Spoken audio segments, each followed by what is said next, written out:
बोलिए आनंद कंद भगवान की जय। पूज्य महाराज श्री हमारे बीच मंच पर उपस्थित हैं। सबसे पहले उनके श्री चरणों में कोटि कोटि प्रणाम वंदन सत साहिब। तो मैं आपको बतला रहा था कि बेटी पढ़ाओ बेटी बचाओ और बेटियों का सत्कार करो। ये जो हमारा अभियान है, इस महामंत्र को साकार रूप देने के लिए आप सब लोग उपस्थित हुए हैं और इस सब पूज्य महाराज श्री की असीम अनुकंपा से हो रहा है। बेटियों पर हो रहे अत्याचार, बेटियों को शिक्षित न करना, ऐसे बहुत सारे अवगुण समाज के बीच जो आ गए हैं। लोहड़ी का ये पावन पर्व एक नया संदेश देगा और बेटी पढ़ाओ बेटी बचाओ इस संस्कार को आगे बढ़ाएगा।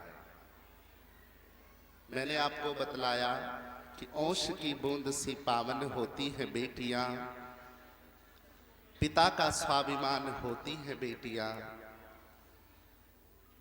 कहीं यशोदा कौशल्या बन करके कोख में भगवान को रखती हैं बेटियां, तो कहीं झांसी की रानी बनकर देश के लिए लड़ती हैं बेटियां। एक कुल को जहां तारता है बेटा, तो दो दो कुलों को तारती हैं बेटियां।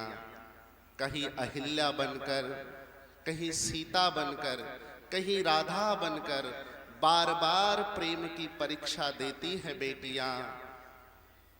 लेकिन अब समय आ गया है कि बेटियों की परीक्षा ना ली जाए और हम उन्हें प्रेम की सौगात दें।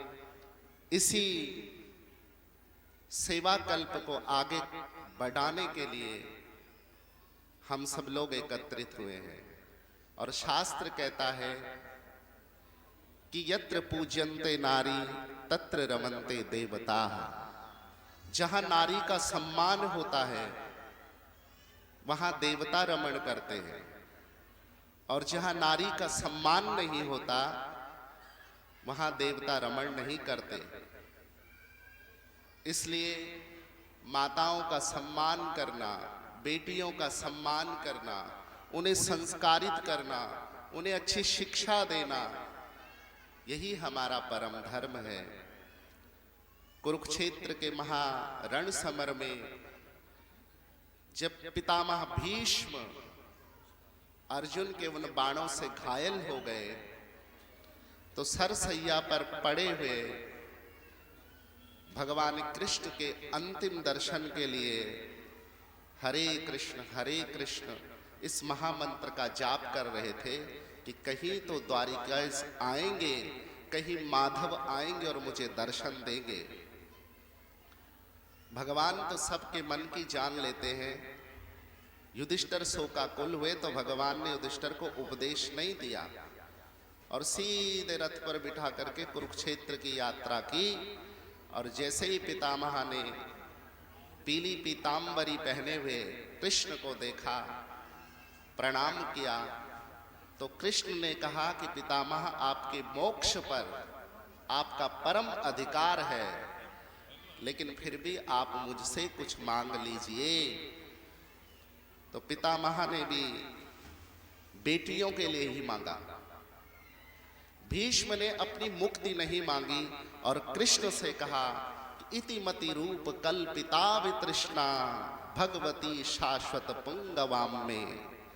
हे कृष्ण, इति मति अर्थात बुद्धि, मेरी बुद्धि रूपी बेटी का वरण कर लीजिए।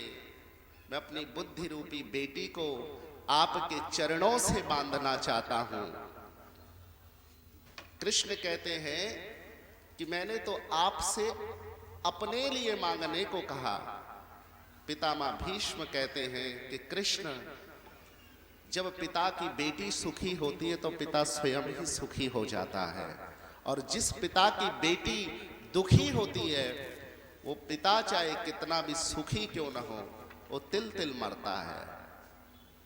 तो चाहे हमारे शास्त्र हो, चाहे हमारे ग्रंथ हो, चाहे सामाजिक कोई भी चर्चा हो, वह यही कहती है कि बेटियों को आगे बढ़ाना चाहिए। और मैं आप सबसे उम्मीद करूंगा कि आज 501 लोहड़ी जो बेटियों को डाली जा रही है, अगले वर्ष इससे भी ज्यादा हो, और हर कोई यहाँ आकर के संस्कारों को लेकर के जाए। क्योंकि कहते हैं कि जब महापुरुषों का दर्शन करें तो कुछ न कुछ लेकर के जाना चाहिए, खाली हाथ नहीं जाना चाहिए। तो ऐसे संस्कार आप लेकर के जाएं और बेटियों को पढ़ाएं, बेटियों का अपना स्वाभिमान समझें, बेटियों को एक नया भविष्य दें। और चरणजीत जी जो महाराज जी के परम प्यारे हैं, जो इस सेवा कल्प में आगे बढ़े हैं, भगवान उनको शक्ति दे, सद्बुद्धि दे। और पूज्य महाराज श्री स्वामी शंकरानंद जी महाराज जी का आशीर्वाद हम सब पर बना रहे। इन्हीं शब्दों के साथ अपनी वाणी को विराम देता हूँ। एक बार जोर से जयकारा लगाएंगे। बोलिए सद्गुरुदेव भगवान की जय, सद्गुरु भूरी वालों की जय, सद्गुरु रकवे वालों की जय, सद्गुरु स्वामी श्री गंगानंद जी महाराज की जय, सद्गुरु स्वामी श्री शंकरानंद जी महाराज की जय।